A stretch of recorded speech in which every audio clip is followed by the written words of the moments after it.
Have you ever wondered how God responds when a believer who has walked away comes back? Today on Foote Notes, we will look at the parable of the prodigal son in Luke 15 and see the picture Jesus paints of our Heavenly Father's patience, compassion, and breathtaking grace.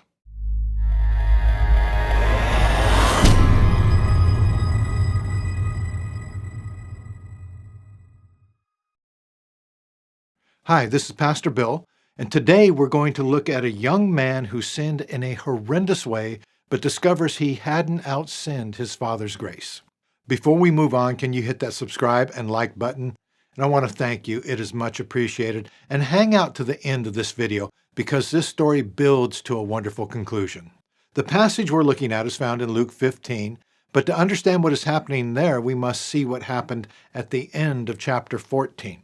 There, Jesus was speaking on the cost of discipleship. He concludes in verse 35 by saying, "He who has ears to hear, let him hear." Now in chapter 15, the story continues, and we see something very interesting happen. Luke 15, 1 and 2. Now the tax collectors and sinners were all drawing near to hear him, and the Pharisees and the scribes grumbled, saying, "This man receives sinners and eats with them." Those you wouldn't expect to be interested are the sinners, the moral outcasts of society, draw close to Jesus and they're eager to hear what he is going to say. But the religious leaders who you'd expect to be interested aren't. They stand back and they grumble about what they were seeing. They were upset with Jesus because he welcomed sinners and ate with them.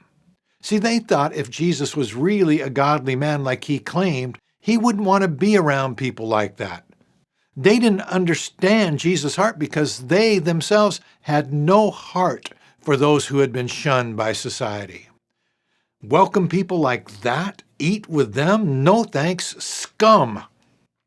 So in Luke 15, Jesus tells three stories that confronts these religious, legalistic folk.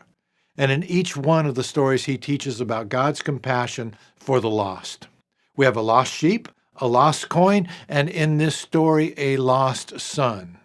And in each story, Jesus shows how far God will go to reach the sinner and the social outcast. He actively pursues them, then rejoices when they are found. What a rebuke to these Pharisees who were supposed to be God's representatives, but weren't like God at all. Now, before we get started, let's set the cast of characters for this story. There are only two, so it's pretty simple. We have the Father, who is a picture of our Heavenly Father.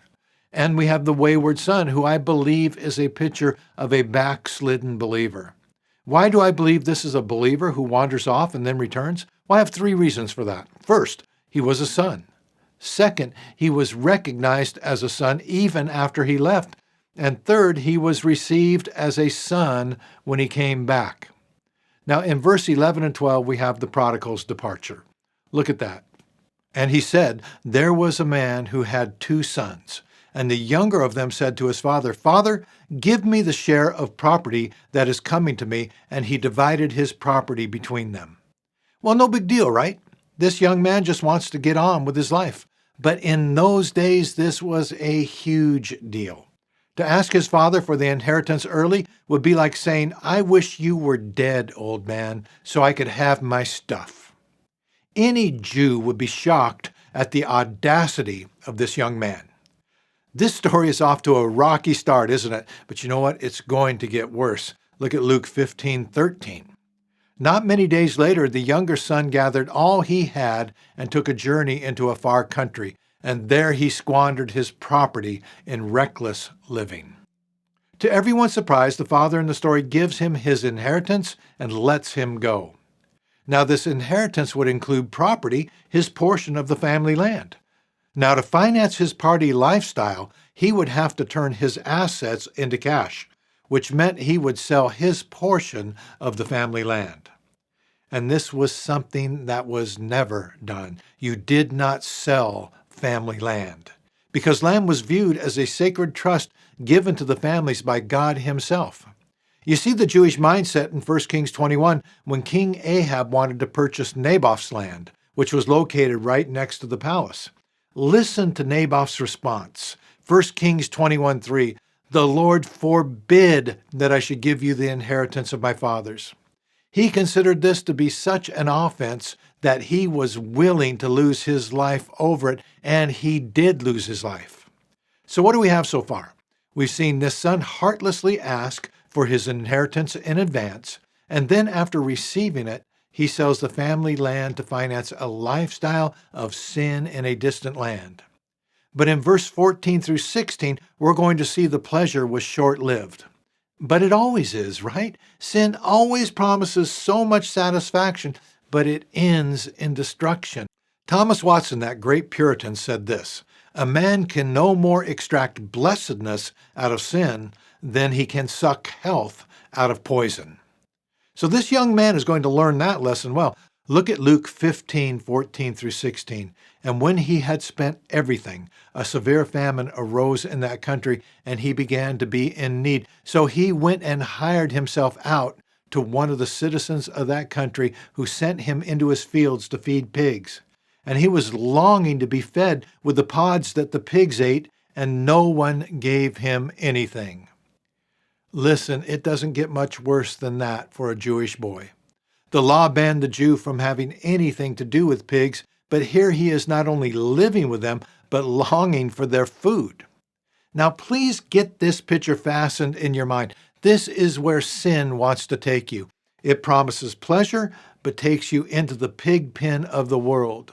This is also a picture of God's gracious, loving, but painful discipline that is meant to wake the sinner up.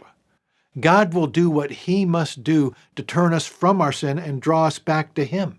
And notice how radical this can get. God has to take everything from this young man: money, provision, and even any support. He is hungry and isolated, and nobody will help him. But why would a loving God do something like that? Well, because he's a loving God. This boy would not turn from his sin until he hit rock bottom. So God sent him down, down, down. And in verse 17, we see the pain start to do its work. Look at verse 17. "But when he came to himself, he said, 'How many of my father's hired servants have more than enough bread, but I perish here with hunger?'" Luke 15:17 in the NIV says, "When he came to his senses." When he came to his senses. There's something about sin that results in an insanity that keeps us clinging to it even when we know it is destroying us. So God graciously will start to apply divine pressure, and our life starts to crumble. Nothing seems to be working. Finances fall apart. Family tensions go off the chart. Physical health may fail. We may even feel like we're having a nervous breakdown. Ever been there? I have. But notice in verse 17, we start to see a change. It starts with correct thinking. He looks at his life and says, what am I doing here?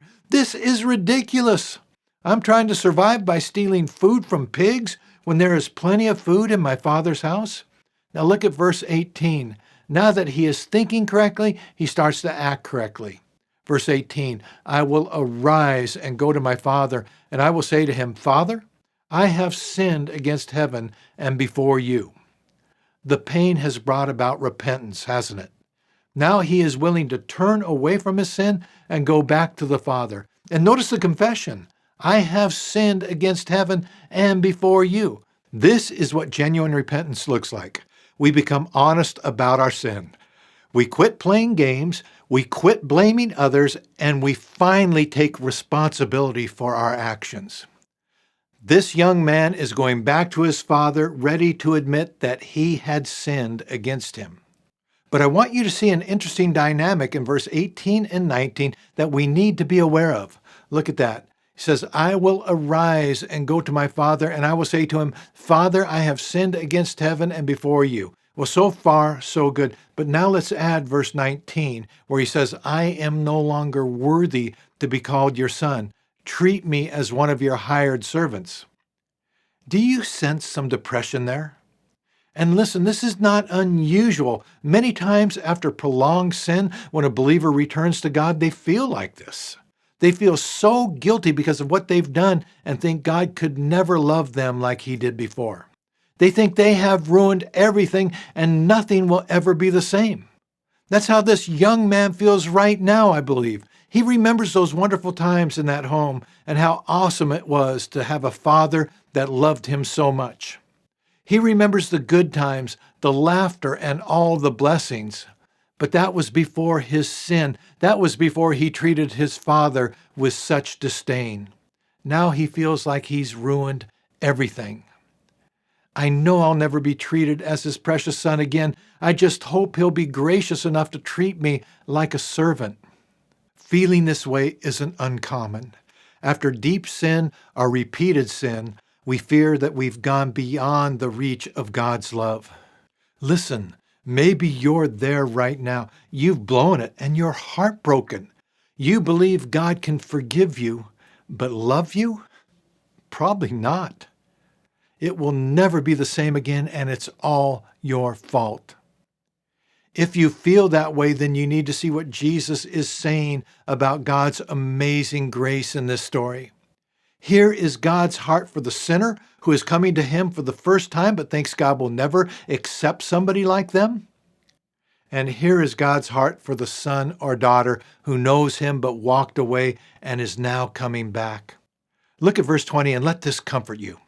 Luke 15:20, and he arose and came to his father, but while he was still a long way off, his father saw him and felt compassion and ran and embraced him and kissed him.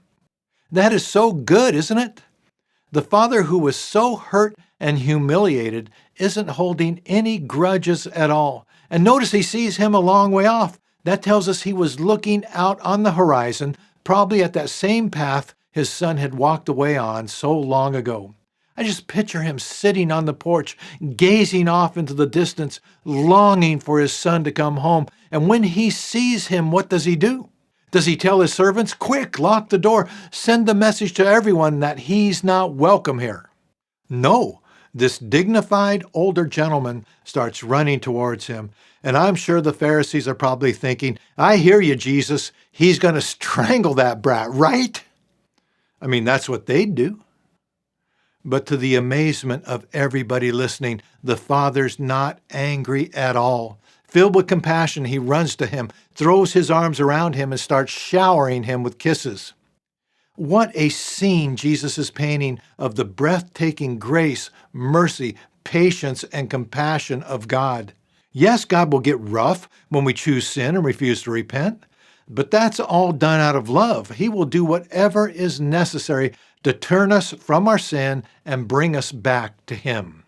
But when that discipline does its work and we do return, we go back to a loving Father who is not holding any grudges. He is eager to forgive us completely and totally.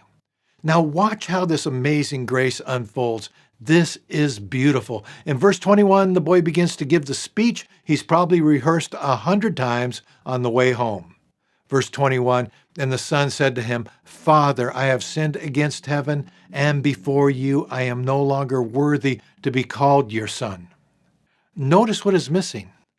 He doesn't say this time, "Treat me as one of your hired servants." Why? Why did he drop that line? Well, here's my theory. This boy has been so floored by his father's grace, so humbled by his compassion, so broken by his love, that his heart responds like we do after we have sinned and returned to our Heavenly Father. We think, I'm not worthy of love like this. I'm not worthy to be the son or daughter of such a loving Father. I mean, how many times I've been humbled by the love of God after a moral failure. My heart is broken as He pours out His blessing upon me. All I can do is bow and worship, amazed at the grace I've just received. I am humbled. I don't deserve to be your son, and at the same time, I'm amazed by the fact that I am His son. Verse 21, he confesses his sin. And the son said to him, "Father, I have sinned against heaven and before you. I am no longer worthy to be called your son." But you have to see the father's response. Verse 22 through 24. But the father said to his servants, "Bring quickly the best robe and put it on him, and put a ring on his hand and shoes on his feet, and bring the fattened calf and kill it. And let us eat and celebrate, for this my son was dead and is alive again. He was lost and is found." And they began to celebrate. There was no Where were you?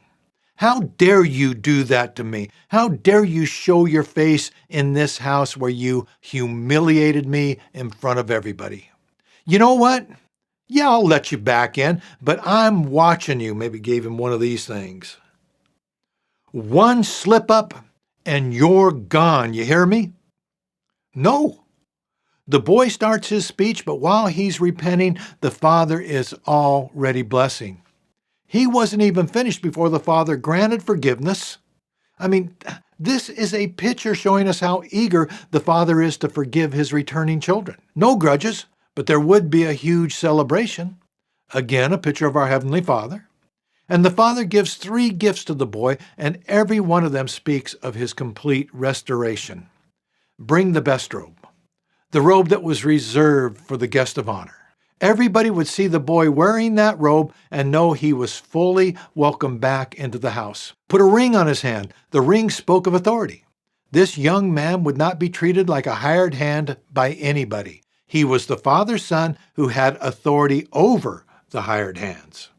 The ring proved to everybody in the house that this boy was restored to his former position. Put shoes on his feet. Only slaves went barefoot, but the son of the estate owner had shoes. Go get him some shoes. And kill the fattened calf. The fattened calf was reserved only for the most special occasions, a sacrifice or a great celebration. My son is home and we're going to celebrate. Kill the fattened calf. Here's the point.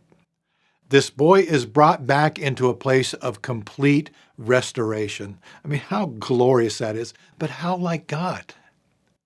There is a huge celebration in that father's house. The sadness the estate had experienced while the son was gone is now over. Now it is loud and noisy. There's music and laughter. But you know what Jesus is saying here? He is telling us this is what it's like in heaven when a sinner repents and is saved, or when a backslidden son or daughter returns home. Luke 15:10. In the same way, I tell you, there is rejoicing in the presence of the angels of God over one sinner who repents. What a lesson to those who have never gone to Jesus to be saved. I've witnessed the people who hang their head and say, God will never accept me, not after what I've done. This parable tells us that God seeks people just like you. Listen, it doesn't matter what you've done. He's willing to receive you, forgive you, and bring you into his family to bless you. And what a lesson to the backslidden believer who has walked away from God. This story shows you how severe it can get if you refuse to repent, and maybe you're experiencing that right now, but it also shows how willing God is to receive you when you return. You go back to a loving Father who is waiting to stun you with his love. Now, I've been praying this parable would be effective in a couple ways. To draw you to God if you've never been saved, or to draw you back to your loving Father if you've wandered away. And can I say this? If you know anybody who has walked away from God, please think about sharing this video with them. Well, thank you for listening. I pray you've been blessed, and I want to ask you to do me a favor. Pray for us as we're doing what we can to get God's word out to as many as we can. Also, hit those buttons down below. That helps us out a lot. God bless you.